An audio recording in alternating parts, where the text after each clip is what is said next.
Hello, everyone, and welcome to today's webinar hosted by the International Society for the Prevention of Child Abuse and Neglect and the American Professional Society on the Abuse of Children.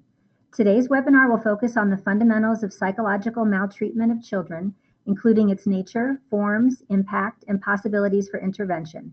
Our three distinguished presenters from APSAC are Drs. Stuart Hart, Marla Broussard, and Amy Baker. Right now, I have everyone on mute to avoid background noise. We welcome you to enter your questions and comments in the chat box throughout the presentation. The presenters will answer any questions at the end as time permits. Stuart, Marla, and Amy, we thank you for being with us today and for your many years of dedicated work protecting children from child abuse and neglect. Now I will turn it over to you. Thank you, Heather. It's a pleasure to be here with you. We're so pleased with the interest that's been shown in this program.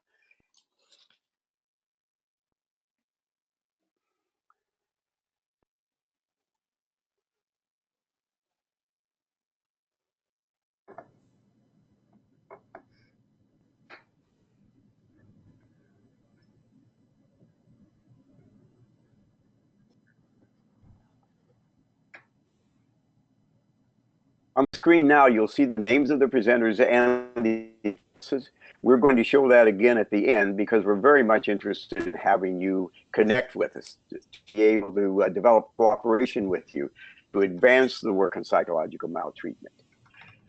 This, of course, is all about the child and children. And when I think about children, often comes to mind the statement that each child begins the world again by Henry David Thoreau. That has real meaning when you look into the eyes of the child and recognize the wonder of the child, that once in the universe and time occurrence, and the great potential of the child, and our opportunities to help walk across the bridges of life toward those better lands, and to do that together. We know that your time is quite valuable and that you have many things you could do with it. We hope that you'll find this deserves your time, this attention to psychological maltreatment. We believe that there's a very compelling story associated with it. It's the most pervasive and widespread of all types of violence. It not only occurs in standalone forms, but is embedded in or meaningfully associated with all forms of physical and sexual maltreatment, all child abuse and neglect. More peoples have experienced psychological maltreatment than any other form of human violence. And it's the major contributor to child development consequences for all forms of maltreatment. Part of what really brings meaning to this topic is to recognize that psychological maltreatment attacks, denies, and corrupts need fulfillment, human relationships, and personal integrity. This explains its immense destructive power. It's the least understood and least combated and addressed of the maltreatment and violence forms in child protection. And its nature challenges the inadequacy of traditional interventions and encourages transformation toward better ways. Hopefully, we'll all accept the notion that children are the most precious assets of humankind, the future, and that their well-being deserves first priority status. This requires that psychological maltreatment be given attention.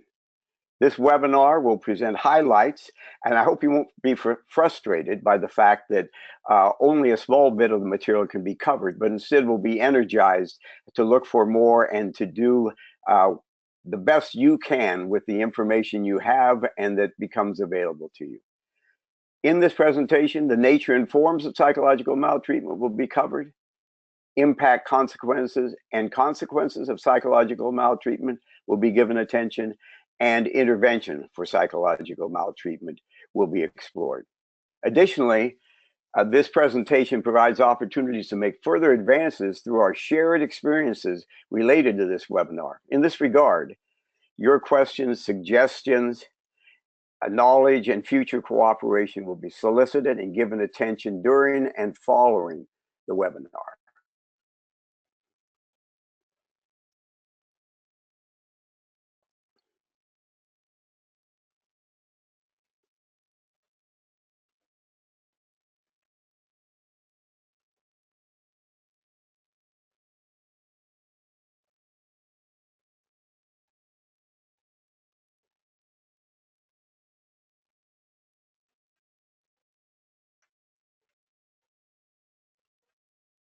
Now I'm going to hand the program over to Amy Baker. Amy, here it comes.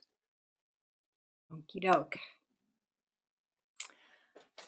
Okay, so there has been interest in non-physical, non-sexual forms of maltreatment as early as the 1970s in the United States, where the Child Abuse Prevention and Treatment Act was passed, and it was acknowledged in that law that emotional harm was a recognized form of maltreatment. Okay, so I have to see if I can get my PowerPoint going. I seem to be having a problem. Okay, there we go. So it was left to each state in the United States to figure out how to define each of the different forms of child maltreatment. And just to be clear, we are discussing in this presentation mostly US law, as that's what we know the best, but we are interested in what exists and what is emerging in other parts of the world, and we do invite your guidance and collaboration today. So most state statutes mention mental or emotional cruelty or abuse or whatever term is used. So that's sort of the good news.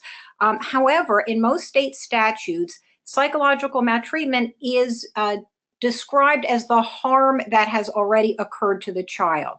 So from a child protection point of view, psychological maltreatment is only actionable when the harm has already occurred.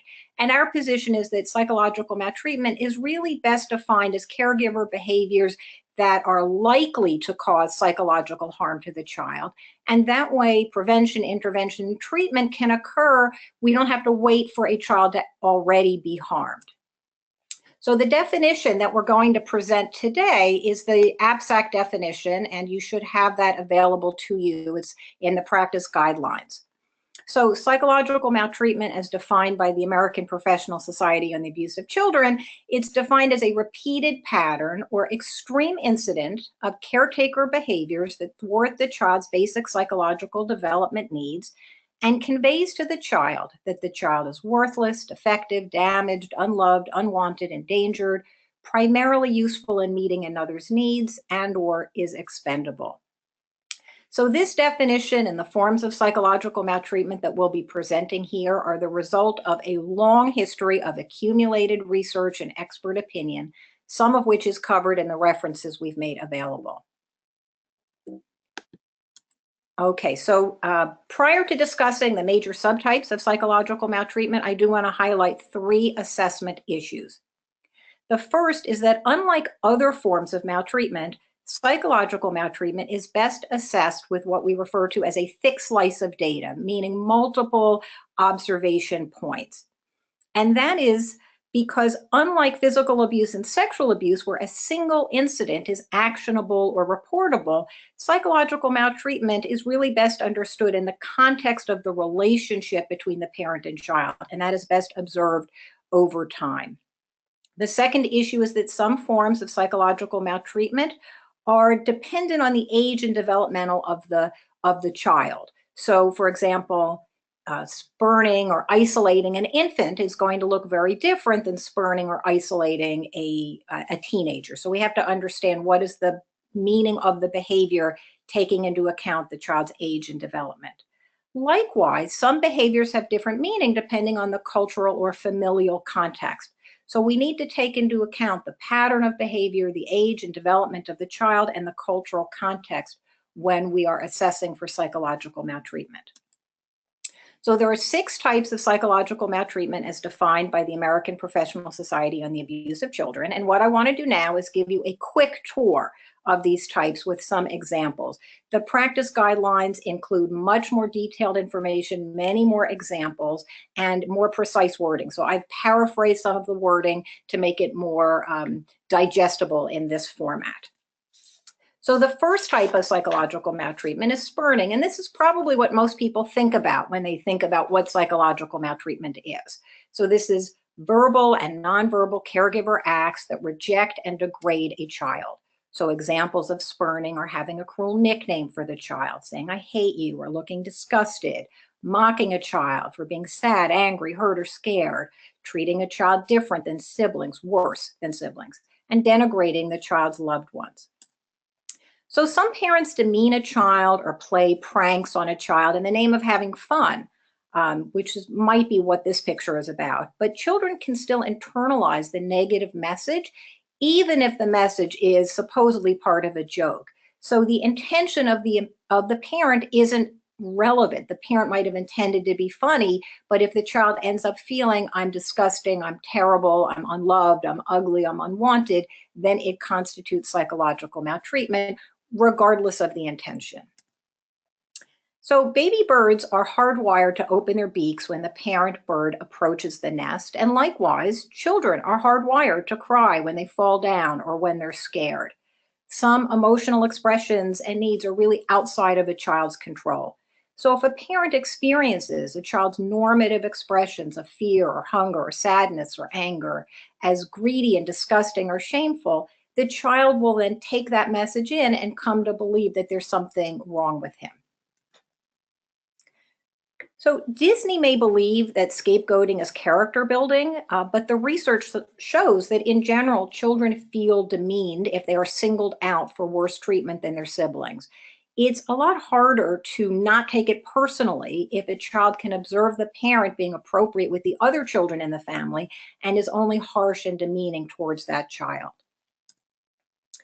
So some parents and courts and schools believe that publicly humiliating a child is an appropriate response to transgressions that a child might have committed.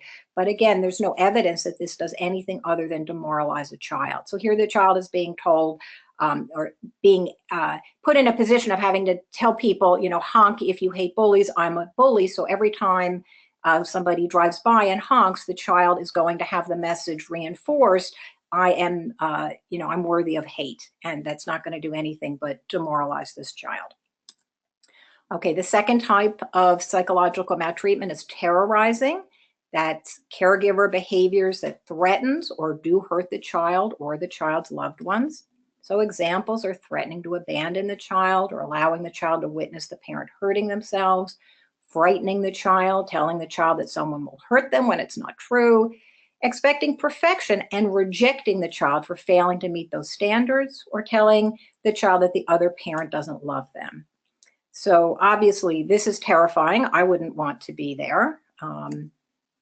There are a shocking number of photos on the internet of babies with snakes that look big enough to strangle or eat the baby. This baby doesn't look terrified in this moment, but you can imagine that would change very quickly if the snake turned on the baby. Dangling a baby off a balcony is likely to create a sense of alarm or danger. Okay. Sorry, I went a little too fast. This child also is likely to experience themselves as in danger. And this is, again, another example of a parent who might have done this as a joke, but the child still might experience this as a very uncomfortable place to be.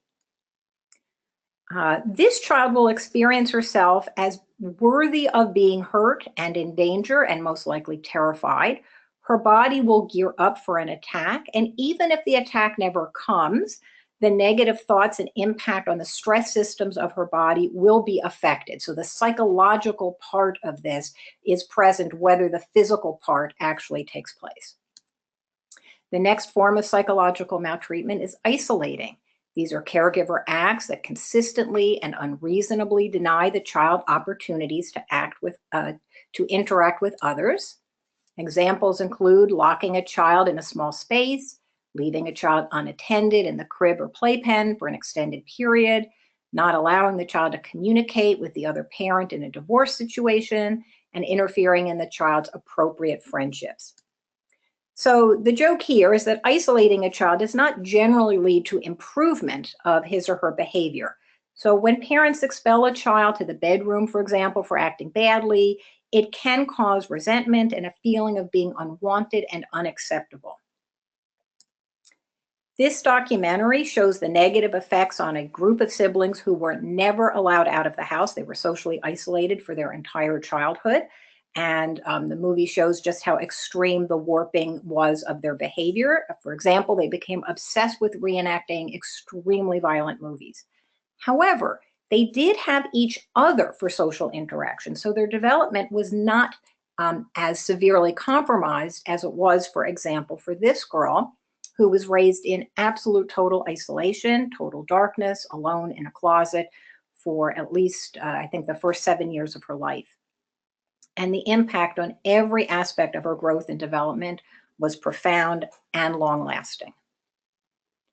The next type of psychological maltreatment is exploiting corrupting. These are caregiver behaviors that encourage the child to develop inappropriate behaviors and attitudes.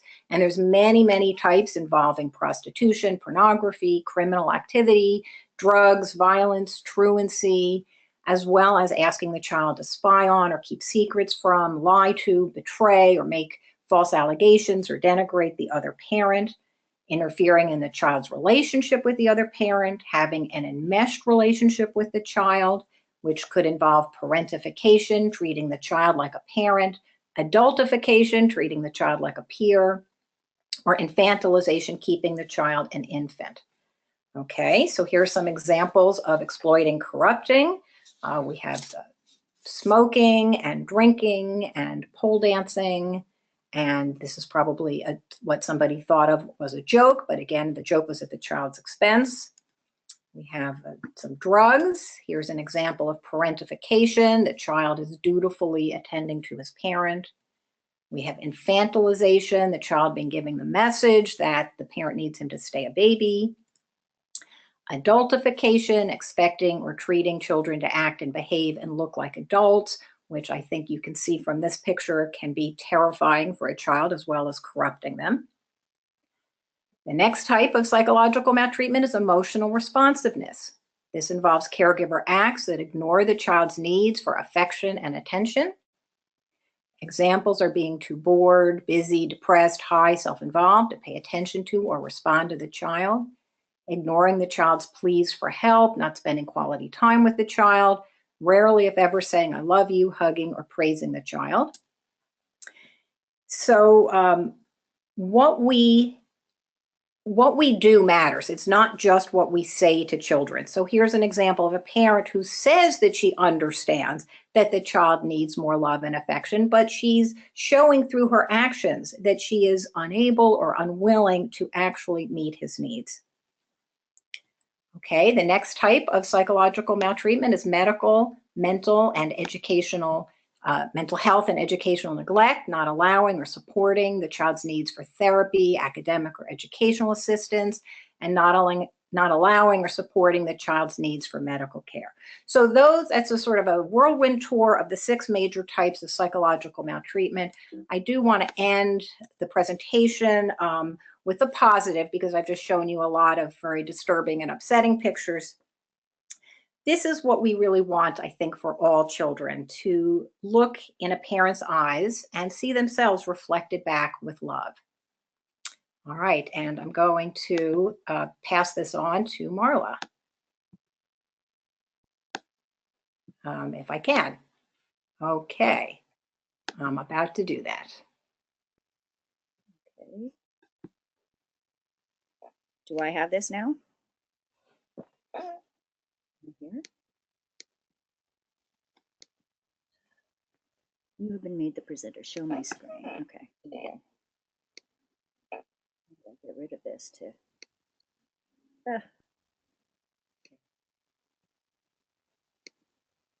Okay. So I'm hoping everybody can hear me. Amy's done an excellent job laying out the definitional framework for identifying psychological maltreatment based on the research literature. So my task now is to present an assessment framework that allows people to, in an organized fashion, conceptualize cases of suspected psychological maltreatment. The framework has 3 important components: evidence for psychological maltreatment, using the definitions that Amy has presented. And then we have assessment of risk and assessment of harm. So the guidelines include examining risk, because all parents can be undermined by risk factors that make it harder to do their job and create an environment where there's a lack of support for competent parenting or an active undermining of it. When we look at community risk factors, we know that high levels of violence and criminality, poverty, low norms for competent parenting, lack of support play a role and can be targets for intervention. For family risk factors, we look at the parenting resources that are available, and when there's too many children for the number of adults available, or parents are young and immature, or there's no father around, a single parent situation, or where there's a deviant parent substitute, all of these create risk. All of us working with cases of child maltreatment are very aware of caregiver risk factors. Some of these are amenable to intervention, such as depression, as substance abuse, inadequate knowledge about child development and competent parenting. And some are harder to change, like a lack of interest in children. But all of these are important to consider when we evaluate a case. Children pose risk factors also. No child is responsible for their own maltreatment, but children who are more high maintenance create a caregiver burden, and this is important to look at. So children who have disabilities, who have a difficult temperament, who are challenging and disruptive, all make it harder to be a competent parent. And again, these are things that we can often address by providing parents with skills and attempting to remediate children's difficulties. Okay, so we've covered the areas of risk. Amy covered the areas of psychological maltreatment. And now I'd like to talk about harm. As Amy mentioned, harm is not required in the APSAC guidelines, but some governments require it for substantiating a case. Assessment of harm is based on a very large research literature that has convincingly tied the different forms of caregiver behavior that Amy presented with current and future harm to the child. And this gives us a lot of confidence that there is a very likely threat to the child's current and or future well-being if psychologically maltreating caregiver is present and documented. I don't have time to go into the extensive international and highly consistent research evidence that now exists demonstrating negative child outcomes from the forms of psychological maltreatment.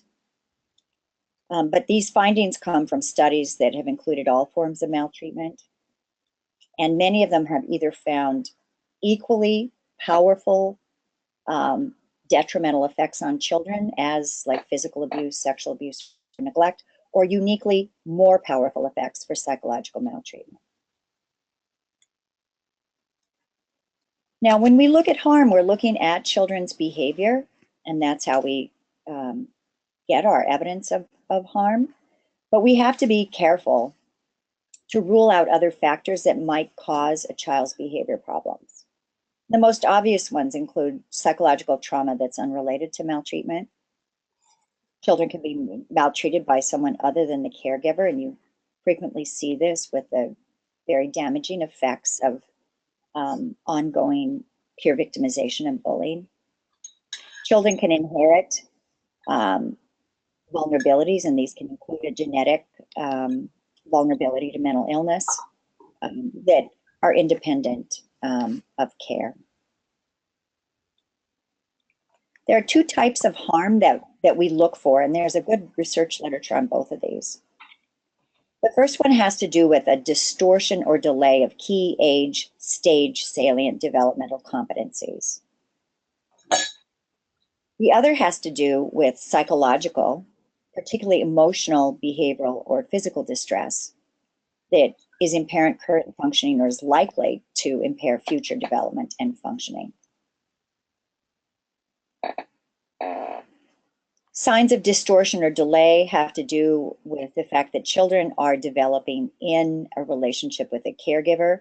There are human developmental tasks and caregiver tasks that go along with those. So a very common example is attachment. The importance of attaching to a caregiver is vital for children's development and survival. And if a child develops a trusting relationship with a caregiver, they have confidence that the environment will be supportive, and they learn to believe in their own ability and worth to receive care. The caregivers who maltreat by rejection or who distort a child's bids for attention, comfort, play, assistance, make fun of it, etc., this can negatively shape a child's sense of self, their worthiness, their trust. And if it's severe enough, it can be devastating to children's cognitive, emotional, and volitional development. The second type of evidence we look for in terms of harm are signs of significant distress, and this is where there's a very large body of research. We've broken them into 5 different categories, and of course, an individual who's been psychologically maltreated won't show all of these different categories. The first is social competency problems and antisocial functioning. So psychological maltreatment, you often see impaired parenting, lack of empathy for others, more delinquency, particularly when it co-occurs with physical abuse, more intimate partner violence. Intrapersonal, which are people's internal feelings, is a very strong and important area of harm. Psychological maltreatment has been uniquely associated with treatment-resistant depression in adolescents and adults. And all the things that are related to depression, low self-concept, negative cognitive style, and then the outcomes, suicidal ideation and non-suicidal self-injury, all very strongly associated with psychological maltreatment. Emotional problems are also significant. It's interesting if you read the schizophrenic literature, how psychological maltreatment is very strongly associated with symptoms of dissociation, shutdown dissociation, increased personality disorders, eating disorders, substance abuse, etc. Under learning problems, certainly not everybody who's been psychologically maltreated has learning problems, but is with all forms of abuse and neglect, children more likely to underperform their achievement relative to their ability level, have school behavior problems, and with emotional unresponsiveness, strong evidence of a decline in IQ over the first and second year of life. Physical health problems are not something we associate with psychological maltreatment. We see it, most of us associate it more with like physical abuse, head injury, etc. But psychological maltreatment is related to significant reductions in adult height in longitudinal studies, respiratory problems, lifestyle risk behaviors in adolescents that include more smoking, more risky sexual behavior, other risk-taking behavior that can create lifelong health problems. And of course, somatic complaints. All right, so we've covered in the first 2 presentations the type of behavior you would look for to substantiate psychological maltreatment. I have covered the risk factors and the areas of risk that we examine, and in a very brief way, how you would go about looking for evidence of harm to a child. What I'd like to do now is to present the framework and the assessment worksheets that are in the APSAC guidelines for the evaluation of suspected psychological maltreatment. So we have an assessment worksheet for psychological maltreatment, for risk factors, and for evidence of harm to the child. And on each worksheet, we look at each form of psychological maltreatment and what the evidence is, the source of evidence, the disproving evidence, questions to follow up on, and conclusions. Same thing for risk factors. Each risk factor, we look for these same things for each form. And then we do the same for harm to the child. And I'll just give you a very quick example. So for risk factors for psychological maltreatment, for the area of child factors, which are high maintenance and demand characteristics, using a case that's in the APSAC guidelines, a case I personally evaluated. This is a 10-year-old boy who was diagnosed with severe asthma, a learning disability. He was 2 years behind grade level and had been retained. And he was diagnosed with ADHD. All indications were that he was inattentive and he appeared depressed. We got this from his medical records and his school records and through teacher interview. There was no disproving evidence. I didn't have any follow-up questions. And I concluded that he had severe asthma, multiple psychological disabilities, and these would place increased demands for care on his parents. So you would go through family risk factors, community risk factors, caregiver risk factors, etc. This is just a taste, a part of the worksheet. Part B is the assessment worksheet for evidence of psychological maltreatment. This is just one category, spurning. The evidence that this occurred was that this 10-year-old boy reported that his dad screamed at him and his two younger brothers, called them names, did this constantly. And he would treat his younger and older sisters, he would call them princesses, be very affectionate towards them. When asked about this, he said his boys deserved the treatment they received. They did poorly in school, got into trouble, messed with his things, didn't obey. While the girls were well behaved, did well in school, and he loved them. And the mother on independent interview confirmed this behavior as well. So all of them were reporting that he was using degrading language to them, singled them out for markedly worse treatment, blamed them for their poor treatment. The last one is for evidence of harm, just one category I have here for intrapersonal thoughts. Evidence was from the school psychologist's evaluation for special education, indicating that the boy was depressed. Mothers saying he was depressed. Mother and teacher independently reported very low self-esteem. Teacher observed that he gives up very easily on school tasks the minute he makes a mistake. He can't tolerate that. So the sources of evidence were plentiful, and the conclusions were that he had depressed mood, negative cognitive style, low motivation that were impairing his functioning at home and at school. So this is just a little taste of the assessment framework and sources of harm, but I'd like you to take a brief moment to think of your own cases. When you think of the framework we've presented, do you think you would be able to move forward on a case using this framework in ways that you could not using your government's definition of psychological maltreatment or using the old APSAC definition? Are there cases that you believe are psychological maltreatment, but we have not included them in our revised definition?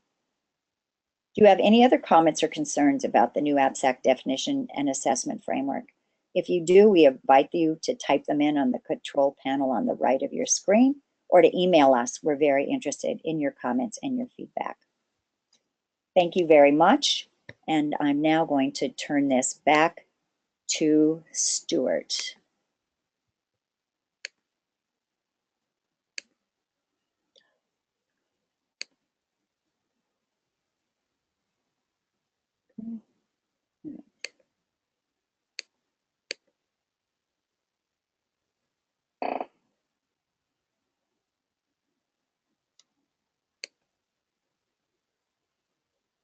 Do you have this, Stuart?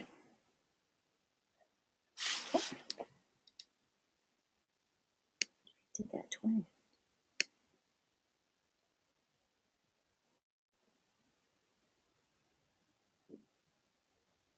And my mic's back on. Thank you.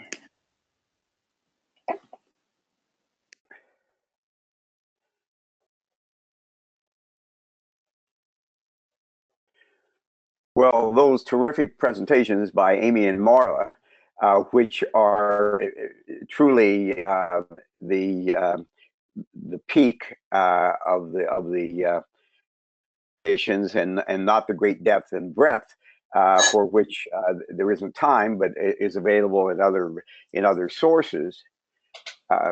All of that good knowledge and information would be of questionable value if it couldn't be applied in intervention. And for us, we're using the term intervention to stand for all those things that you and others might do to, for, around, and with the child to help to see the child is safe and to promote well-being.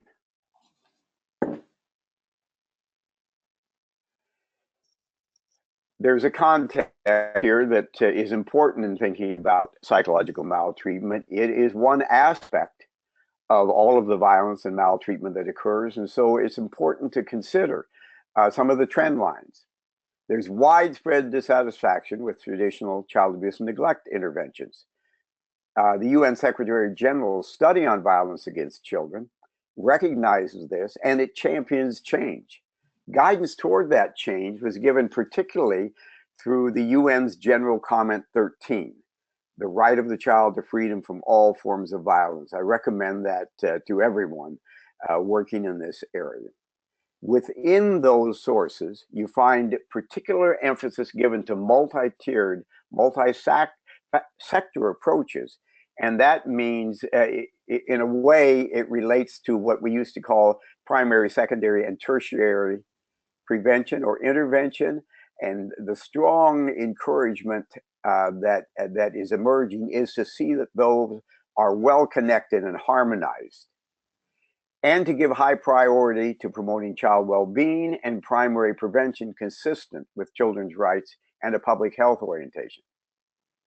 In those documents and in General Comment 13, psychological maltreatment is specifically recognized and drawn out for attention in ways that are consistent with the material being presented in this webinar.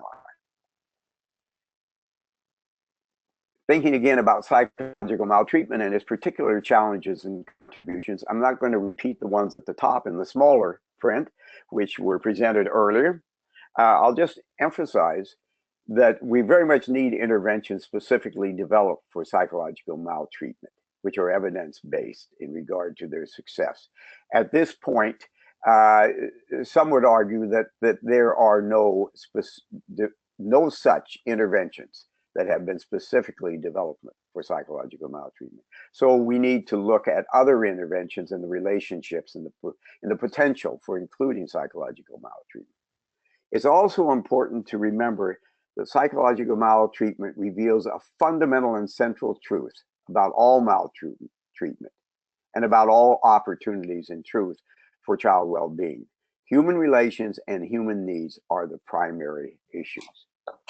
So anything we can do to assure that those are being promoted across the life of the child in every sector makes great sense.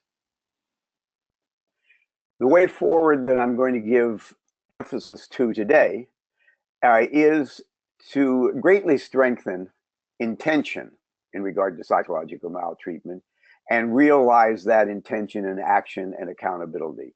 You might think about the conditions in the services, the programs that you know and have influence on.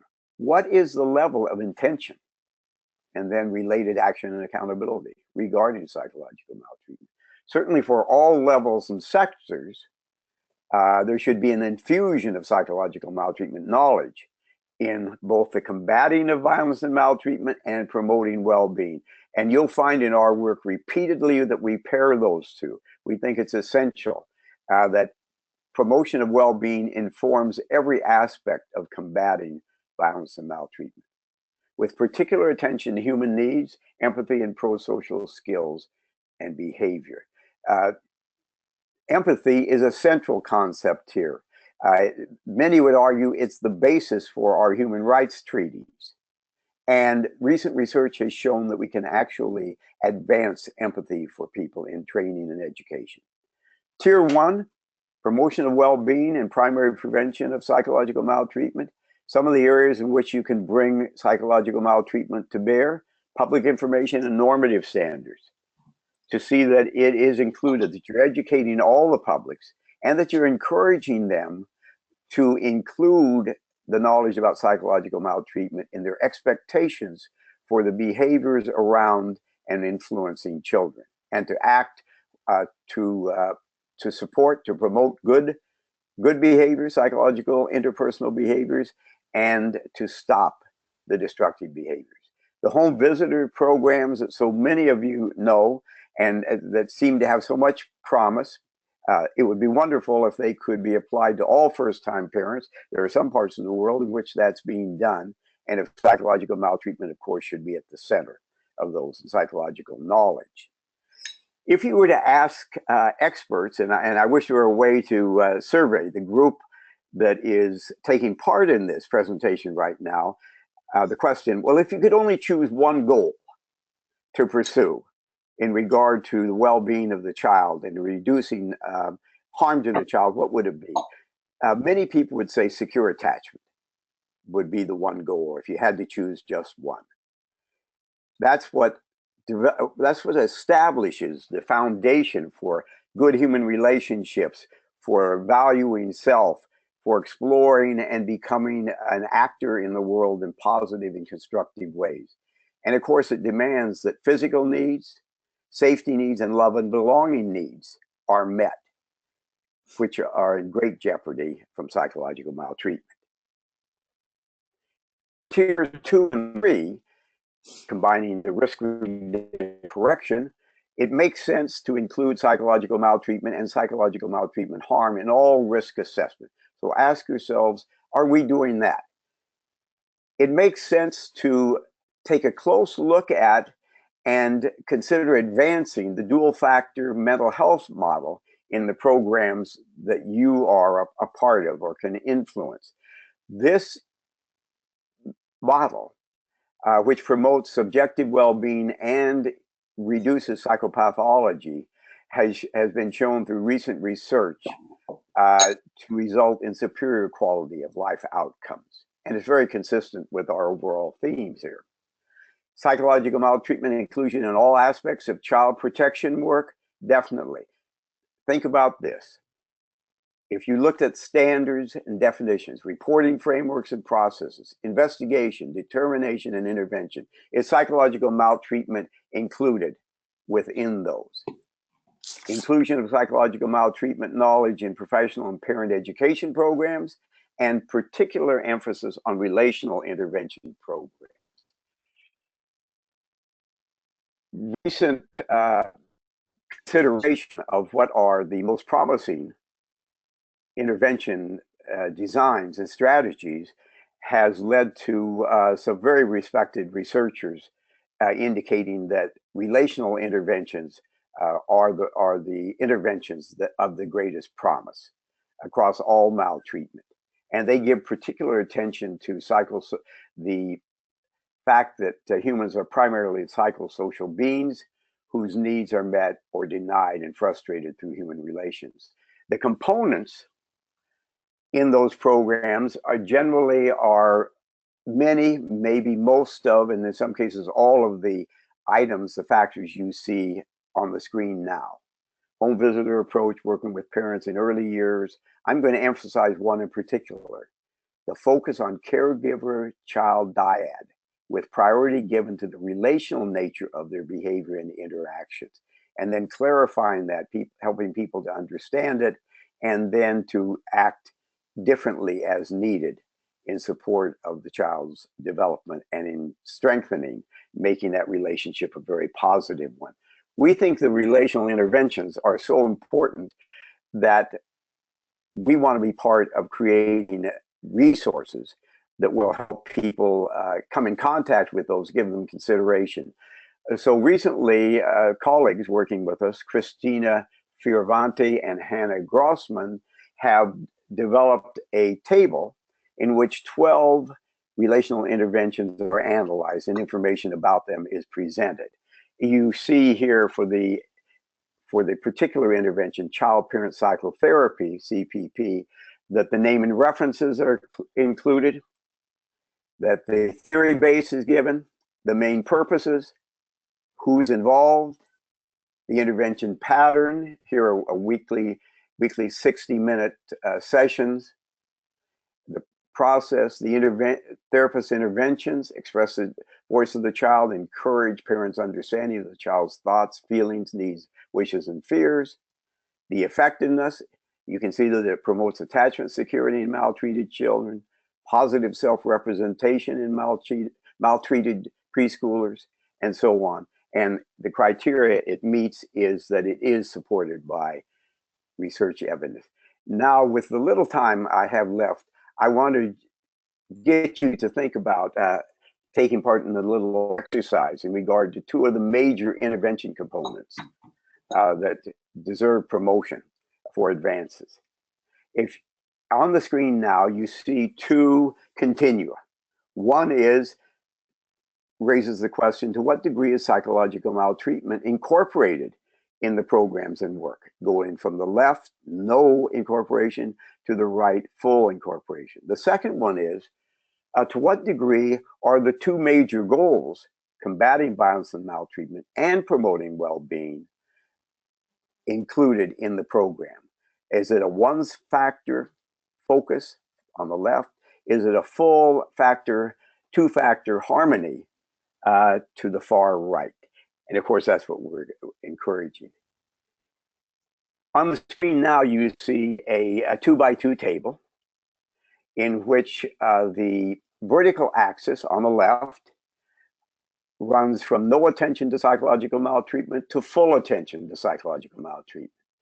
And the horizontal axis at the top, sole focus on combating violence and maltreatment, to a focus on both combating violence and maltreatment and promoting well-being. I ask you to ask yourself, for a program of particular interest to you, where might you place a dot within this 2x2 table, representing where that program stands? You can see the star in the upper right in quadrant 2, meaning, of course, that we're encouraging the full focus and consideration of psychological maltreatment and of the two factors, combating maltreatment and violence, promoting well-being. This could be a very good starting point for conversations with yourself and others in regard to what you might like to do in advancing your programs. Our sense is we should put our stories together. The people who are taking part in this probably have all kinds of information and knowledge that would be useful to us. We hope what we presented is useful to you, and it's only a small part of that. So we invite you to contact us in regard to questions and recommendations, issues deserving special attention, strategies you consider effective or promising, experts in your country whose work could help advance psychological maltreatment knowledge, and your interests. I'm going to jump ahead just to show you that we do have a set of references that might be useful to you, and we will be talking to Heather at ISPCAN to make sure these are available. And then I stop my presentation with this screen, which gives you a chance to look at those email addresses that we presented earlier. And so, Heather, I'm bringing it back to you. If I can find change presenter. Good, here we go. Okay, thank you very much. Have you taken it over? Good. Yes. Great. Here.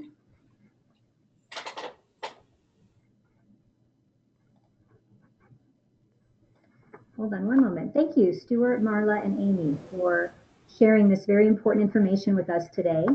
I do have several questions from the audience that I would like to pose to you. The first one, regarding mandatory reporting, this participant wants to know, have we seen reporting of psychological maltreatment increasing? And more importantly, has this resulted in better outcomes? And if not, how can we facilitate better outcomes in this regard? Amy, would you like to take that? Sure. So what I can say is that the rates of psychological maltreatment reports and indicated cases varies tremendously from state to state in the United States. And that variation is way larger than any change in any state over time. And so, for example, the states with the smallest amount of psychological maltreatment and the largest amount of psychological maltreatment is a difference of something like 300 or more fold. And so that's sort of the main thing about mandatory reporting, is that it varies tremendously from state to state. And that's partly because the state statutes vary from state to state. But that's something that I'm particularly interested in trying to figure out, is what does account for the variation. It doesn't seem to be just about what's written in the state statutes, but probably relates to policy and practice where, where the rubber meets the road. So that's what I can say with respect to mandated reporting and psychological maltreatment.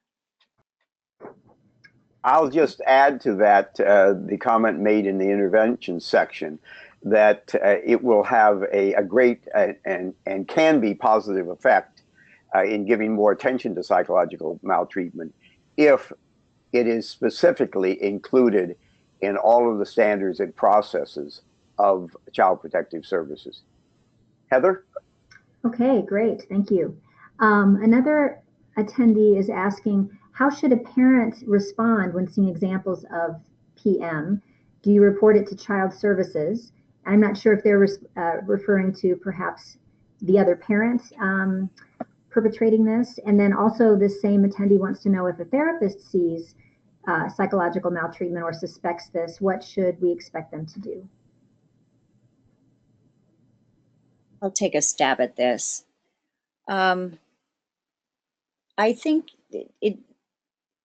there's a range of behaviors that occur. I think we all see behaviors if we're at, sporting events with our children, or in therapy, or waiting in line at a department store or something. Sometimes people's behavior is just a little snapshot and may not completely encapsulate their whole approach to parenting. So, for example, you see parents saying critical things to a kid. And I think people can say things, intervene and say things like, ouch, or, gee, you sound harsh, or something in a style that's not critical or putting the parent down. I think there's a lot of interactions we have where we can make comments that indicate that we're noticing what's going on, and maybe are a little not considering it quite appropriate, but we're doing it in a way that doesn't demean the parent. In terms of more severe behavior that we see, like if we were seeing this with a therapist, I would hope that the therapist would have a relationship with the parent where they could talk about the behavior and talk about the fact that we know that the most toxic thing you can do in a relationship, it destroys all relationships, marriages, parent-child, worker-employee, is to treat the other person in a kind of a contemptuous sort of way, for example. And I think bringing that up and discussing it in a kind of a constructive way, I think would be a better first step than reporting. However, if you're seeing a pattern of behavior, then I think you're in a position where you would need to report it. A lot may depend on the jurisdiction. I live in the state of New York, and its laws are some of the weakest in all the United States relative to psychological abuse and neglect. So when it's uncertain if things are going to be ruled in, I often call and talk to the well-trained Child Protective Service workers about reporting situations that are kind of unclear. If it's something that clearly is psychological maltreatment but wouldn't be taken into consideration in your state, I think that puts even more of an onus on the therapist or the observer to try to address things in a constructive way with the parent. Okay, great. Thank you for that. Here's a question relating to a situation in which one parent may be aware of psychological maltreatment ongoing in another household, but that that person is very actively practicing protective and therapeutic parenting to keep kids out of conflict.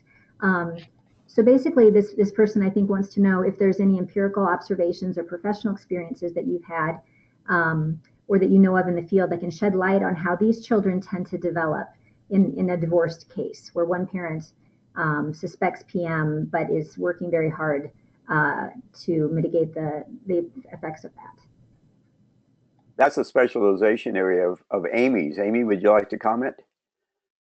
Sure. I'm not sure that I 100% understand the question, but I will say that when one parent is observing that the other parent is undermining their relationship with the child. And I'm not sure that's exactly what the person was asking, but that's what we call parental alienation. And it is sort of a subtype of psychological maltreatment. And we have lots and lots of literature and support about how parents can proactively protect their relationship with the child when it is under attack from the other parent. So there's a whole sort of subspecialization about what to do, because parents are often in that situation. They don't know whether they should actively say, wait a minute, your other parent is lying to you and that's bad and wrong. They're worried that that's going to actually be as bad as what the other parent is doing, or it might backfire. So often they do nothing, and then their relationship can get eroded or corrupted or compromised. So there are things that parents can do in that situation of divorce where they think the other parent is undermining their relationship with the child. Okay, thank you. Yeah, to clarify, I think they were referring to a parent suspects that the other parent is engaging in psychological maltreatment on the child. But so you have one parent who is and one parent who isn't. And asking about the outcomes for those children that grow up with kind of that polarizing situation, I think. Right. So obviously the ideal would be to try to address it either directly with the other parent, like, hey, I notice you're doing some things and I have some questions about it.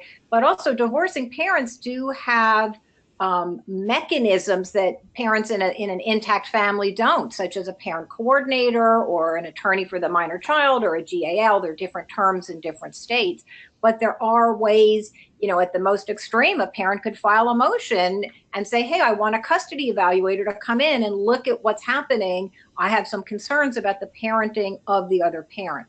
I would say the caution is to take what your kids tell you with a grain of salt. So sometimes kids will, could exaggerate, perhaps, hey, dad was terrible, he beat me. And the parent might think, did that really happen? Or is my kid trying to sort of exaggerate? Not that you want to disbelieve what kids are saying, but sometimes in divorce, things can get misconstrued. So I would say the first step would be to follow up in a non-confrontational, non-judgmental way with the other parent, try to get some more information about what's happening.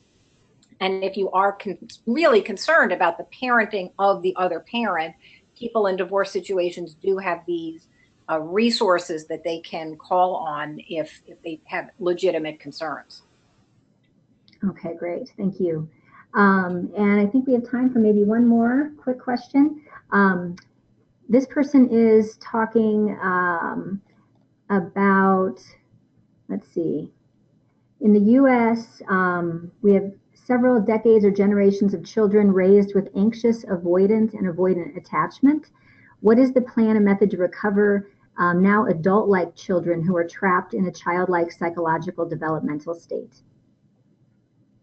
So I guess what can be done for children who are not treated and then when they grow up they are having these problems? I could take a stab at that. But I invite my colleagues to answer as well. So my understanding of the attachment literature, it's not so much what kind of parenting you had, but the meaning you make of that parenting as you develop. And so I would say that the sort of the short answer is, for an adult who believes that they have an insecure attachment with their own parents, really need to look at that in a therapeutic environment or setting where they can sort of try to make meaning of that experience so that they don't just automatically transmit that insecure attachment relationship that they grew up with into their own parenting of their own children. So we're not doomed simply because we were raised with an insecure attachment with their own parents. Therapy and self-work can transform our internal working models of relationships so that we can parent our kids differently than we were parented. I would agree with that. If you look at the attachment styles of adults, you're looking at about half of them that would have a secure attachment style, and the others would have different forms of insecurity. And they are related to different types of challenges in relationships. But I do think people, particularly if they're in strong, long-lasting, loving marriages, can over time learn and become secure, more secure. Certainly therapy helps. Reading the attachment literature and identifying in yourself what your style is and what your biases are. If you're kind of avoidant, don't feel comfortable with being close to other people, aren't in touch with your own anger and sadness. These are things that you can develop through various self-help and therapeutic approaches. And you can become more competent in relationships and better at managing your emotions. So I think there's a lot of hope for people and ways that people can develop in psychoeducational or more therapeutic setting, depending on the challenges they face when they're younger. And certainly we recognize that we're talking again about the manner in which human needs were that there was a failure in meeting them, and there was a corruption or distortion in the process of for the child and for the adult now in dealing with those. And so you would certainly start by making sure that those areas were given attention, and the life satisfaction and happiness research and resiliency research all indicate that those are primary major factors. But in addition to that, those being met now through improving relationships with those people who care about you and can be trusted, you want to help that person to become empowered in regard to being able to make interpretations of those experiences, what's happened, and to consider that, of course, all behavior has meaning, and that there are people whose life circumstances and so on restricted or corrupted their behaviors, and that the responsibility is not a responsibility that lays with the adult who experienced those maltreating behaviors. Okay, great. Thank you. Well, on that hopeful note, I think we'll wrap it up today. I want to say thank you again to our presenters for being with us and providing this valuable information. And thank you, everyone, for your questions. We were not able to get to all of our questions, but if you would like to reach out to the presenters or to ISPCAN at resources@ispcan.org, please feel free to do so. And note that a recording of this webinar will be available within 24 hours on the ispcan.org website. We also encourage you to become a member of ISPCAN so we can continue having informational webinars like these in the future. And if you are interested in presenting or have ideas for topics for our webinar series, please contact us also at resources@ispcan.org. We would also like to take a moment to invite you to join us in Prague, September 2nd to the 5th, for our 22nd International Congress. Registration is now open on the conference website at ispcan2018.org. There you can find information about our keynote speakers, as well as the core competency courses and pre-conference events we are offering. Thank you all again for your time today, and we hope that you have a wonderful day or night, depending on where you are. Thank you.